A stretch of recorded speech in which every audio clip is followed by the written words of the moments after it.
Capítulo 40. O livramento.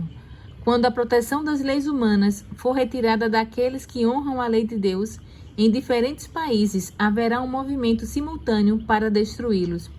À medida que o tempo estabelecido pelo decreto se aproximar, as pessoas conspirarão para atacar em uma noite e dar um golpe decisivo que silenciará toda a dissidência e censura. O povo de Deus, alguns em celas de prisões, outros em florestas e montanhas, suplicará por proteção divina. Homens armados, instigados por anjos maus, se prepararão para a obra de matar. Então, no momento mais extremo, Deus intervirá, e vocês cantarão como em noite de festa sagrada. Seus corações se regozijarão como quando se vai ao monte do Senhor, à rocha de Israel. O Senhor fará que os homens ouçam sua voz majestosa e os levará a ver seu braço descendo com ira impetuosa e fogo consumidor, com aguaceiro, tempestades de raios e saraiva. Isaías 30, 29 e 30.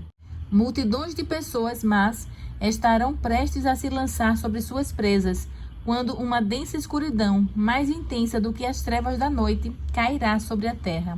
Então, um arco-íris se espalhará pelo céu, parecendo circundar cada grupo em oração. As multidões iradas serão detidas, esquecerão os alvos de sua raiva, contemplarão o símbolo da aliança divina e desejarão ser protegidas de seu resplendor. O povo de Deus ouvirá uma voz convidando todos: olhem para cima.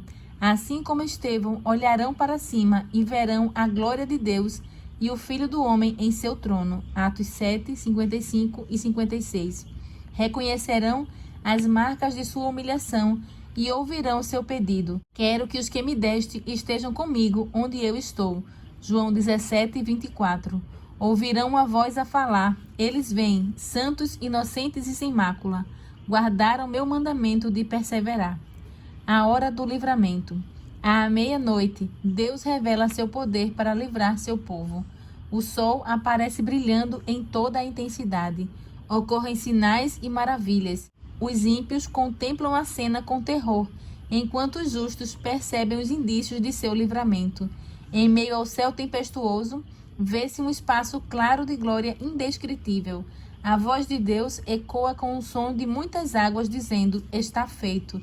Apocalipse 16, 17. A voz abala os céus e a terra. Acontece um grande terremoto.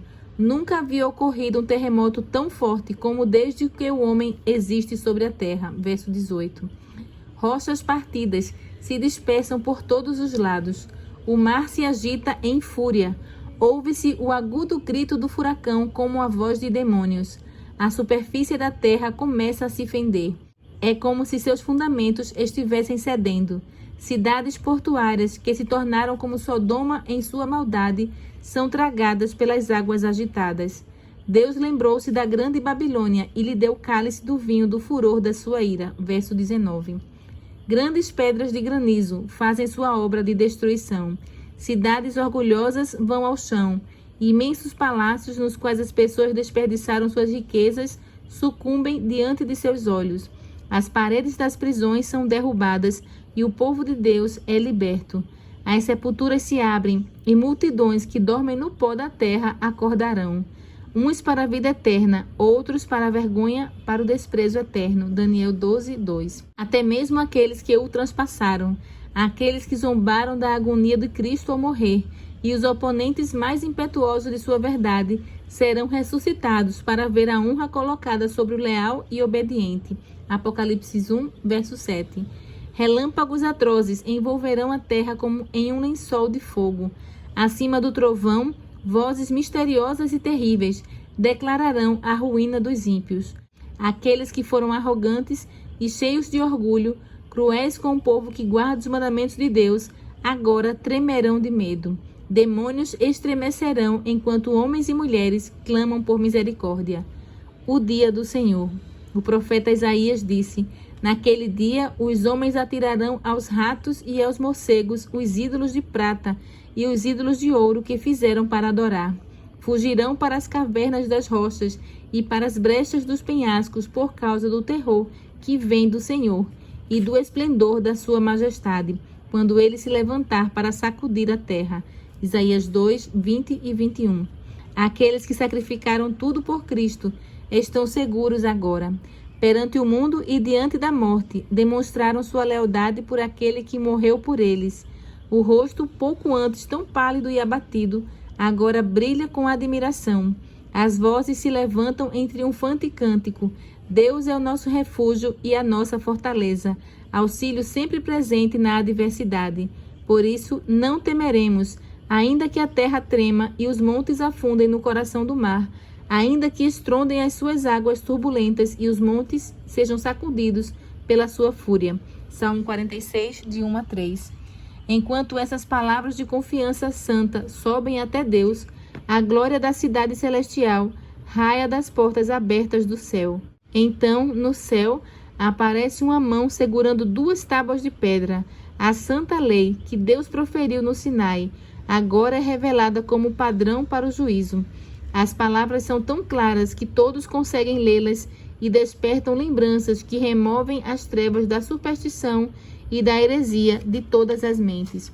É impossível descrever o horror e o desespero daqueles que rejeitaram a lei de Deus. Para ganhar a aprovação do mundo, deixaram de lado as exigências da lei e ensinaram outros a lhe desobedecer. A lei que tanto desprezaram agora os condena. Veem que não tem nenhuma desculpa. Os inimigos da lei de Deus adquirem nova compreensão sobre a verdade e o dever. Tarde demais reconhecem que o sábado é o selo do Deus vivo. Tarde demais veem o solo arenoso sobre o qual edificaram. Estavam lutando contra Deus. Mestres religiosos conduziram as pessoas à destruição enquanto alegavam guiá-las ao paraíso. Como é grande a responsabilidade daqueles no sagrado ofício e como são terríveis as consequências de sua infidelidade. O Rei dos Reis. A voz de Deus será ouvida declarando que chegou o dia e a hora da volta de Jesus. O povo de Deus vai se colocar em pé, ouvindo, com o rosto iluminado pela glória divina. Logo, no leste, surge uma pequena nuvem escura. É a nuvem que cerca o Salvador. Em silêncio solene, o povo de Deus contempla sua aproximação, até se tornar uma grande nuvem branca, cuja base é uma glória como fogo consumidor, e acima dela o arco-íris da aliança. Não mais um homem de dores. Jesus avança como poderoso conquistador. Santos anjos, em vasta multidão, numerosa demais para ser contada, vêm com ele. Milhares de milhares e milhões de milhões. Apocalipse 5, 11. Todo olho vê o príncipe da vida. Uma coroa de glória repousa em sua fronte. Sua face brilha mais que o sol ao meio-dia. Em seu manto e em sua coxa está escrito este nome: Rei dos Reis e Senhor dos Senhores. Apocalipse 19, 16. O Rei dos Reis desce na nuvem, envolto em fogo ardente. A terra treme diante dele. Nosso Deus vem. Certamente não ficará calado. À sua frente vai um fogo devorador, e ao seu redor uma violenta tempestade. Ele convoca os altos céus e a terra para o julgamento do seu povo. Salmo 50, 3 e 4. Então os reis da terra, os príncipes, os generais, os ricos, os poderosos, todos, escravos e livres, esconderam-se em cavernas e entre as rochas das montanhas. Eles gritavam às montanhas e às rochas: caiam sobre nós e escondam-nos da face daquele que está assentado no trono e da ira do Cordeiro, pois chegou o grande dia da ira deles, e quem poderá suportar? Apocalipse 6, 15 a 17. As piadas zombeteiras terminaram, os lábios mentirosos são silenciados, nada se ouve a não ser a voz de oração e o som de pranto. Os ímpios oram para serem enterrados debaixo das rochas, em vez de precisar enfrentar a face daquele a quem desprezaram. Conhecem muito bem aquela voz que penetra o ouvido dos mortos. Quantas vezes, em tons mais ternos, essa mesma voz os chamou ao arrependimento? Quantas vezes eles a ouviram nos apelos de um amigo, um irmão, um redentor? Oh, se tão somente fosse a voz de um estranho! A voz desperta memórias de advertências que eles desprezaram e de convites que recusaram. Aqueles que zombaram de Cristo em humilhação estão ali. Ele declarou: Chegará o dia em que vereis o Filho do Homem assentado à direita do Poderoso e vindo sobre as nuvens do céu. Mateus 26, 64. Agora, eles o contemplam em sua glória e ainda o verão assentado à direita do Poderoso. Ali está o arrogante Herodes, que ridicularizou seu título real. Ali estão os homens que colocaram a coroa de espinhos em sua fronte e a imitação do cetro em sua mão. Aqueles que se prostraram perante ele em zombaria blasfema, que cuspiram no príncipe da vida. Aqueles que cravaram os pregos em suas mãos e pés, olharão para as marcas com terror e remorso. Com terrível clareza, sacerdotes e governantes vão se lembrar dos acontecimentos do Calvário e de como, movendo a cabeça de um lado para o outro, em exultação satânica, exclamaram: salvou os outros, mas não é capaz de salvar a si mesmo. Mateus 27, 42. Mais alto que o clamor crucifica-o, crucifica-o, que ecoou por Jerusalém, vai se espalhar o lamento desesperado: ele é o Filho de Deus. Então tentarão fugir da presença do Rei dos Reis. Na vida de todos aqueles que rejeitam a verdade, há momentos em que a consciência desperta, nos quais a mente é perturbada com vãos arrependimentos, mas isso não é nada em comparação com o remorso desse dia. Em meio ao terror que sentem, ouvirão a voz dos remidos exclamando: este é o nosso Deus, nós confiamos nele e ele nos salvou. Isaías 25, verso 9. A ressurreição. A voz do Filho de Deus chamará os santos que dormem de seus túmulos. Por toda a terra os mortos ouvirão sua voz, e aqueles que a escutam viverão. Um grande exército de toda a nação, tribo, língua e povo. Das cadeias da morte eles vão se levantar, revestidos de glória imortal, exclamando: onde está, ó morte, a tua vitória? Onde está, ó morte, o seu aguilhão? 1 Coríntios 15, 55. Todos sairão da sepultura da mesma altura com a qual entraram no túmulo, mas todos despertarão com o frescor e o vigor da juventude eterna. Cristo veio restaurar aquilo que se perdeu. Ele transformará nosso corpo humilde e o modelará conforme seu corpo glorioso. A forma mortal e corruptível, poluída pelo pecado no passado, vai se tornar perfeita, bela e imortal. Defeitos e deformidades serão deixados na sepultura. Os remidos crescerão, Malaquias 4:2, até a plena estatura do ser humano em sua glória original. Os últimos traços da maldição do pecado serão removidos. Na mente, na alma e no corpo, os fiéis de Cristo refletirão a perfeita imagem de seu Senhor. Os justos vivos serão transformados num momento, num abrir e fechar de olhos. 1 Coríntios 15, 52. Obedecendo à voz de Deus, vão se tornar imortais e com os remidos ressuscitados serão levados para encontrar seu Senhor no ar. Anjos reunirão os seus eleitos dos quatro ventos, de uma à outra extremidade dos céus. Mateus 24, 31. Levarão criancinhas para os braços de suas mães. Amigos separados por muito tempo pela morte vão se reunir para nunca mais se separar e com cânticos de alegria subirão juntos para a cidade de Deus, na cidade santa. O olhar de cada um dos incontáveis resgatados repousará firmemente em Jesus.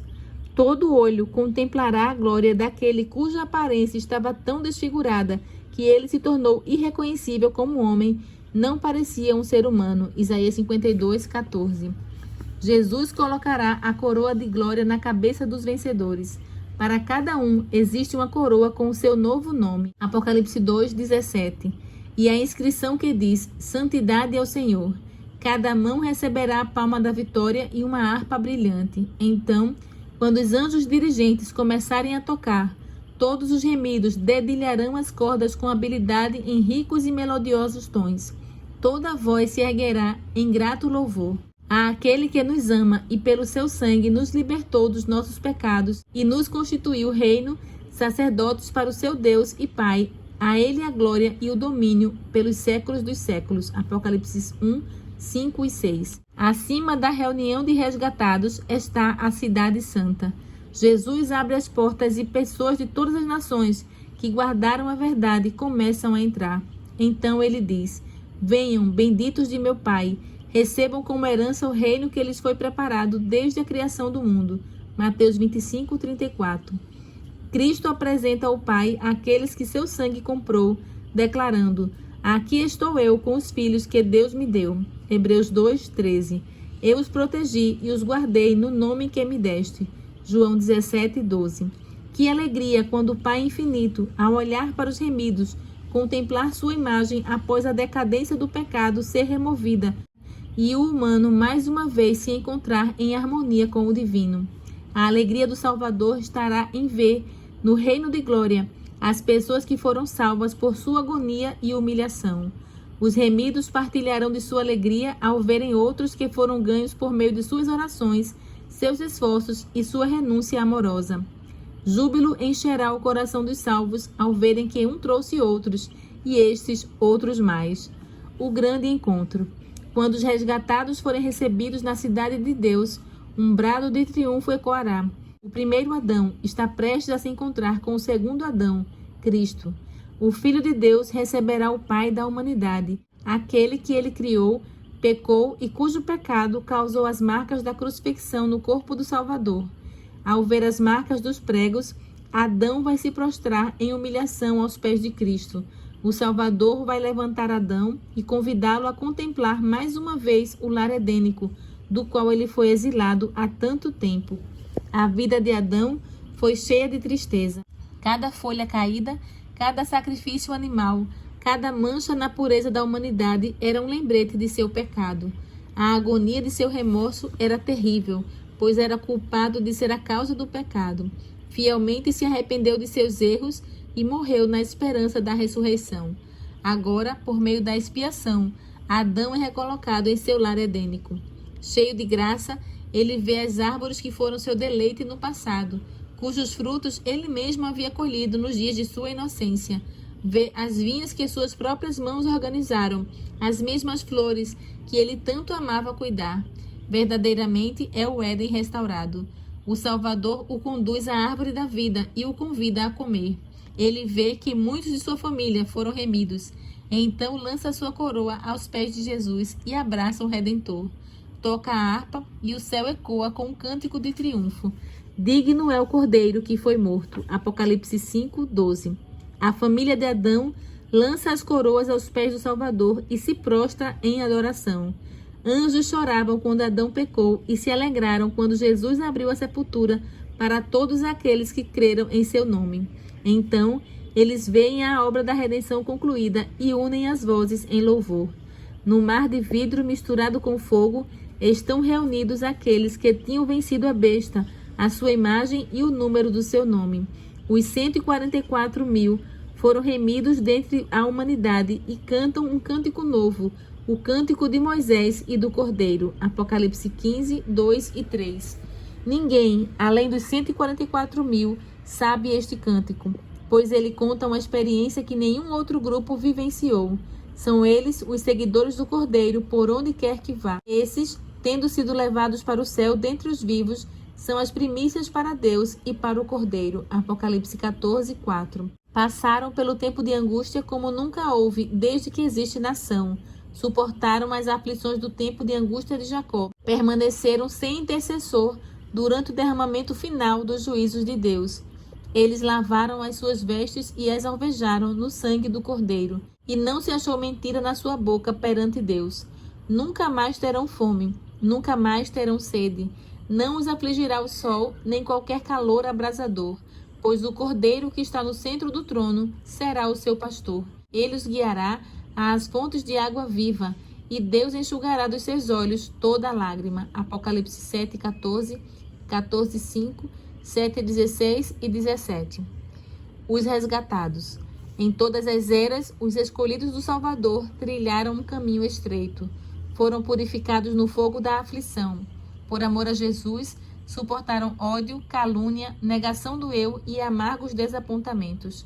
Descobriram o mal do pecado, seu poder, sua culpa e sua miséria. Agora eles o abominam. O reconhecimento do sacrifício infinito de Jesus para sua cura os torna humildes e enche seu coração de gratidão. Amam muito, porque muito foram perdoados. Lucas 7:47. Participantes dos sofrimentos de Cristo, eles estão preparados para participar de sua glória. Os herdeiros de Deus vêm de sótãos, choupanas, calabouços, cadafalsos, montanhas, desertos e cavernas. Foram necessitados, afligidos e maltratados. Hebreus 11:37. Milhões desceram ao túmulo desonrados por quase todos porque se recusaram a ceder a Satanás. Agora, porém, não são mais afligidos, dispersos e oprimidos. A partir desse momento, os remidos usarão trajes mais ricos do que aqueles que foram os mais honrados da terra usaram. Portanto, coroas mais gloriosas do que qualquer uma já colocada na cabeça de monarcas terrenos. O Rei da Glória enxugará as lágrimas de toda a face. Os remidos se unem em cântico de louvor, claro, doce e harmonioso. O hino se espalha pelo céu. A salvação pertence ao nosso Deus, que se assenta no trono, e ao Cordeiro. E todos respondem amém. Louvor e glória, sabedoria, ação de graças, honra, poder e força sejam ao nosso Deus para todo sempre. Apocalipse 7, 10 e 12. Nessa vida, só conseguimos começar a entender o maravilhoso tema da redenção. Com nossa compreensão limitada, podemos até refletir profundamente na vergonha e na glória, na vida e na morte, na justiça e na misericórdia que se unem na cruz. No entanto, nem mesmo o maior esforço de nossa capacidade mental é capaz de compreender sua plena significância. Só compreenderemos obscuramente o tamanho e a largura, a profundidade e a altura do amor redentor. O plano da redenção não será plenamente compreendido nem quando os resgatados virem como são vistos e reconhecerem como são conhecidos, mas ao longo das eras eternas, novas verdades serão descortinadas continuamente diante de sua mente surpresa e agradecida. Embora as tristezas, dores e tentações da terra tenham acabado e sua causa tenha sido removida, o povo de Deus sempre terá o conhecimento distinto e inteligente do preço de sua salvação. A cruz será o cântico dos remidos ao longo de toda a eternidade. No Cristo glorificado, eles verão Cristo crucificado. Nunca se esquecerão de que a majestade do céu se humilhou a fim de exaltar homens e mulheres, de que ele carregou a culpa e a vergonha do pecado e se escondeu da face de seu Pai até a angústia de um mundo perdido partir seu coração e acabar com sua vida. O Criador de todos os mundos abriu mão de sua glória por amor à humanidade. Isso inspirará a admiração do universo para sempre. Quando as nações dos salvos olham para o Redentor com a certeza de que seu trono jamais terá fim, irrompem em canção. Digno é o Cordeiro que foi morto e nos redimiu diante de Deus com seu tão precioso sangue. O mistério da cruz explica todos os outros mistérios. Ficará claro que o Deus infinito em sabedoria não poderia inventar nenhum plano para nossa salvação, com exceção do sacrifício do próprio Filho. Sua recompensa por esse sacrifício será a alegria de povoar a terra com os seres resgatados, santos, felizes e imortais. O valor de cada pessoa é tão grande que o Pai ficará satisfeito com o preço pago. O próprio Cristo, ao ver os frutos de seu grande sacrifício, estará satisfeito.